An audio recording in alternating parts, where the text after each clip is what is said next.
귀엽고 깜찍하고 발랄하고 쓰리고 뉴스 잡기 김영민 아나운서와 주요 뉴스를 함께합니다. 영민한 뉴스 김영민 아나운서 어서 오세요. 네, 안녕하세요. 오늘 하실 말씀 있으시다면서요? 네, 안경이 너무 잘 어울리셔요. 여러분 유튜브 보이는 라디오로 들어오셔서 배승희 변호사의 안경 낀 미모를 감상하시죠.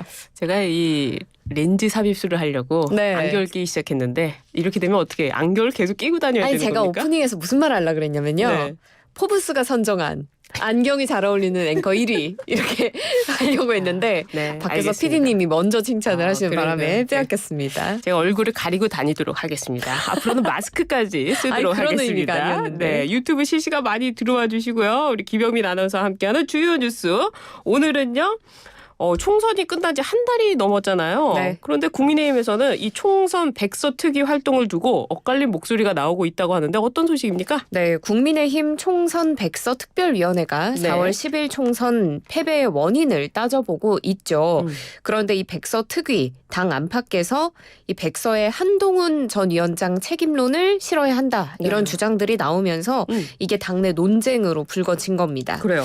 조정훈 당 총선 백서 특위 위원장이 라디오 인터뷰에서 윤 대통령, 한 전 위원장 둘 다 총선 패배에 책임이 있다라면서 예. 이건 팩트고 목에 칼이 들어봐도 얘기할 수 있다. 이렇게까지 강경하게 이야기를 했는데 네.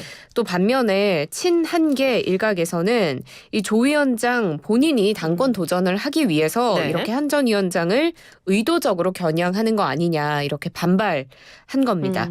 그리고 또 지난 18일에 당 지도부가 원외 조직위원장들과 비공개 간담회를 가지기도 했는데요. 네. 이 자리에서 이 총선 백서 특위가 너무 산으로 가고 있다 이런 비판도 나왔다고 합니다. 그래요. 이 총선 백서, 총선에 왜 졌는지 그 이유를 밝혀야 될 것 같은데 그 내용이 한동훈 전 위원장의 당대표 출마 여부의 변수가 될 수 있다고요? 그렇죠. 아무래도 한동훈 전 비대위원장의 책임론의 수위에 따라서 이 총선 백서에 어떤 내용이 기재되느냐에 따라서 한 전 위원장의 전당대회 출마 여부에 또 영향을 줄 수 있을 것 같은데요. 네. 오히려 이 총선 백서 논란과 이 맞물리면서 한동훈 전 비대위원장의 출마론이 힘을 받을 수도 있다. 이런 이야기들도 나오는 겁니다. 네. 이게 논쟁이 어떤 이슈의 중심에 서면서 자연스럽게 한동훈 전 위원장에 대한 언급이 생기고 이게 출마론의 발판이 될 수도 있다. 네. 이런 이야기겠죠. 그래서 국민의힘의 한 의원이 언론과의 통화 인터뷰에서 네. 한 전 위원장이 가만히 있다가는 참패 책임만 덤터기 있을 수 있다고 생각해서 이 전당대회에 나오지 않겠느냐. 네. 이런 전망도 내세웠습니다. 그렇군요. 한동훈 전 위원장이 출마를 하게 될까요? 이 총선 백서에 담길 내용의 수위에 따라서 물론 내용이 좀 바뀔 수도 있겠지만 네. 출마를 할 것이다라는 전망이 좀 우세한 것 같더라고요. 네. 한 친한계 의원이 뉴시스와의 통화에서 한 이야기를 보면 여론 형성이 되면 정치인으로 마당면 안 되는 것 아니냐 이런 이야기를 하면서 지금 불펜에서 몸을 만들고 있는 상황이다 이런 이야기도 했거든요. 지금 보도에 따르면 당 내에서는 한 전 위원장의 출마를 대체로 기정사실로 보는 분위기라고 합니다. 그렇군요. 그리고 한 전 위원장도 네. 때마침 약간 몸풀기와 같은 행보를 보이는데요. 예. 정부가 저희가 뒤에서 말씀드리겠지만 해외 직구 물품에 대해서 KC 인증을 의무화하겠다 이런 이야기를 했었는데 그러니까요. 이게 과도하다라고 한 전 위원장이 직접 비판을 한 겁니다. 네. 한 전 위원장이 이 위원장직에서 물러난 이후에 정부 정책에 대해서 이렇게 공개적으로 입장을 밝힌 게 처음이라서 네. 아무래도 이게 전대를 위한 몸풀기가 아니냐 이런 이야기들이 나왔던 것 같습니다. 그래요. 원래 이렇게 누군가를 때릴수록 또 커지는 거 아니겠습니까? 한동훈 위원장도 총선 백서 때문에 좀 말이 많이 나오는 것 같은데요. 그런데 이 전당대회 룰 가지고도 굉장히 그 갈등이 계속되고 있다고 하는데요. 네, 맞습니다. 황우여 비대위 내부에서도 네. 다양한 엇갈린 의견들이 나오는데요. 앞서서 두 차례 회의가 있었는데 지금 당원 투표 100%로 당대표를 뽑는 방식으로 진행이 되고 있는데 이걸 바꿔야 한다라는 주장들도 계속해서 제기가 됐습니다. 네. 그리고 당 소장파 모임인 천목회도 이 전대룰을 현행에서 당원 투표 50%, 국민 여론조사 50%로 바꿔야 한다라고 네. 주장을 하고 있는 상황이고요. 그렇지만 친윤 인사들은 현행을 유지하는 것에 아무래도 힘을 싣지 않을까 싶습니다. 네. 일단 이 친윤 인사들이 지난해에 3.8 전당대회 앞두고 당원 투표 70, 국민 여론조사 30% 방식이던 이 전당대회 룰을 당원 투표 100%로 바꿨었기 때문인데요. 네. 그리고 지금 유력한 당권 주자로 거론되는 인물의 의견을 좀 보면 네. 나경원 당선인은 오. 이 당심이 좀 더 중요하지 않겠느냐. 전당대회는 당원 생각이 조금 더 반영되는 쪽으로 가야지 않겠느냐. 이 정도로만 생각하고 있다면서 이 당심에 좀 더 힘을 싣는 모습입니다. 그래요. 전당대회, 그 당원들의 대회 아니겠습니까? 전 당원 대회인데 과연 여기에 여론조사를 넣는 것이 맞느냐 하는 의문은 또 있을 수 있는 거니까 국민의힘에서 뭐 결정을 잘 하지 않을까 또 생각이 듭니다. 이번에는 민주당 소식 들어가 보도록 하겠습니다. 22대 국회 전반기 국회의장 후보 경선 결과 여파가 아직도 이어지고 있습니다. 추미애였냐 우원식이었냐 했는데 당 안팎에서는 이를 두고 여러 가지 목소리가 나오고 있어요. 네, 맞습니다. 추미애 당선인이 될 것이다라는 여론을 정말 그렇죠. 아주 뒤엎고 네. 우원식 의원이 당선이 되면서 네. 이재명 1급 체제 네. 이런 체제에 대해서 일부 의원들이 반감을 표출한 게 아니냐 이런 해석들이 나오는데요. 네. 그런데 이게 만약에 친명 체제에 대한 견제구였다면 네. 앞으로도 이런 식의 의견들이 더 거세지게 되면 그렇죠. 이재명 대표의 당대표 임기 또 더 나아가서는 대권 가도에도 오. 영향을 줄 수 있지 않겠느냐 그렇죠. 이런 전망이 나오는 겁니다. 예. 이 비명계의 세력화가 얼마나 되느냐가 또 관건일 텐데요. 네. 그런데 세력화를 아주 크게 할 수는 없을 거다 이런 이야기도 나옵니다. 왜죠? 뚜렷한 구심점이 없어서 힘을 더 키우지 못할 것이다. 이런 회의적인 전망도 나오고요. 네.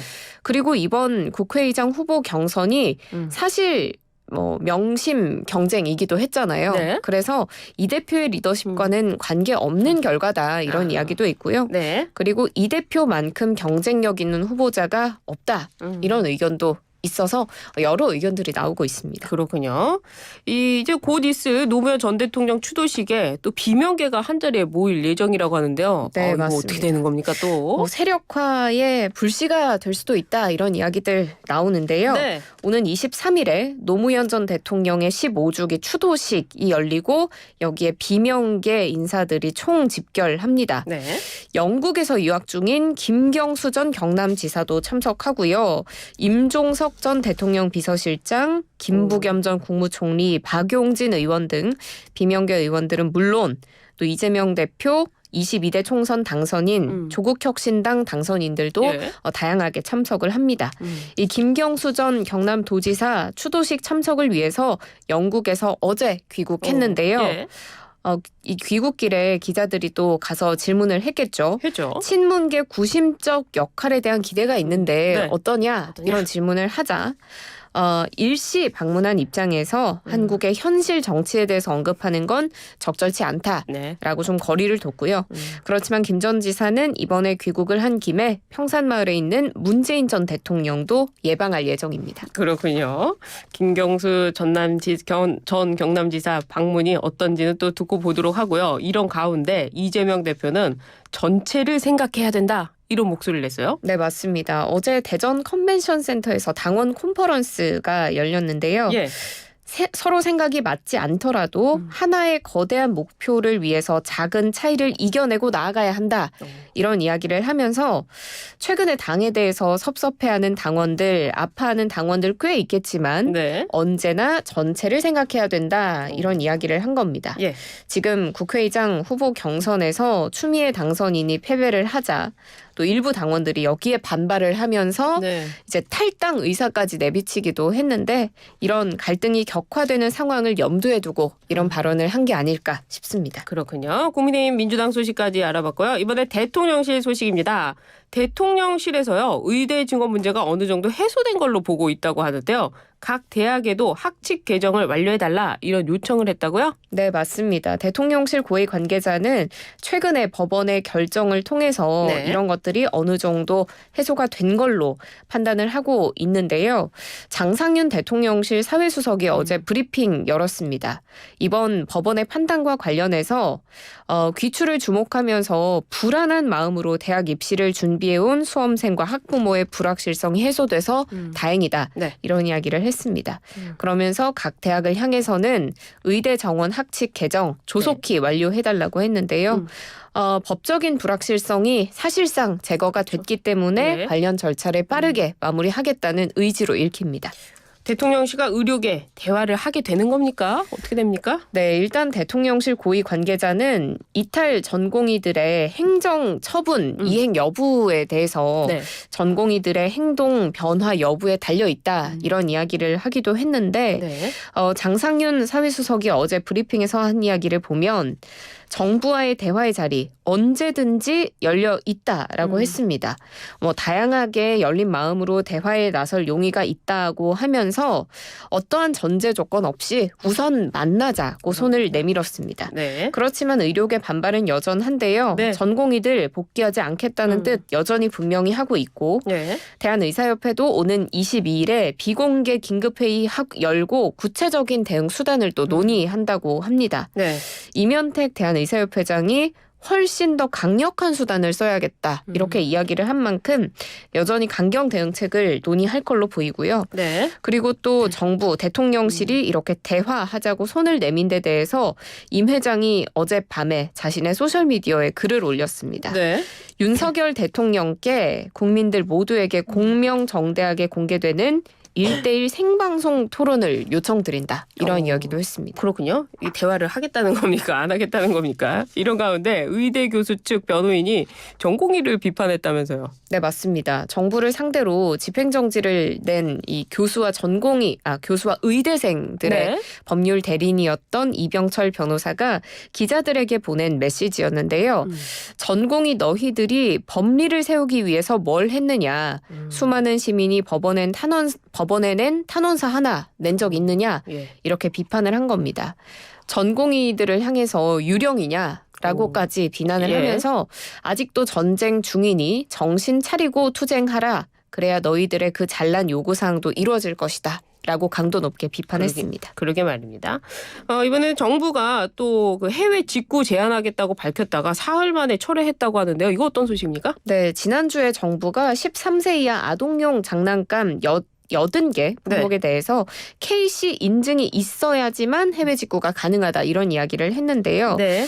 최근에 중국 플랫폼에서 파는 어린이 네. 제품들을 분석을 했더니 유해물질이 검출된 제품들이 많이 나왔고 네. 그래서 그 후속 조치로 발표를 한 겁니다.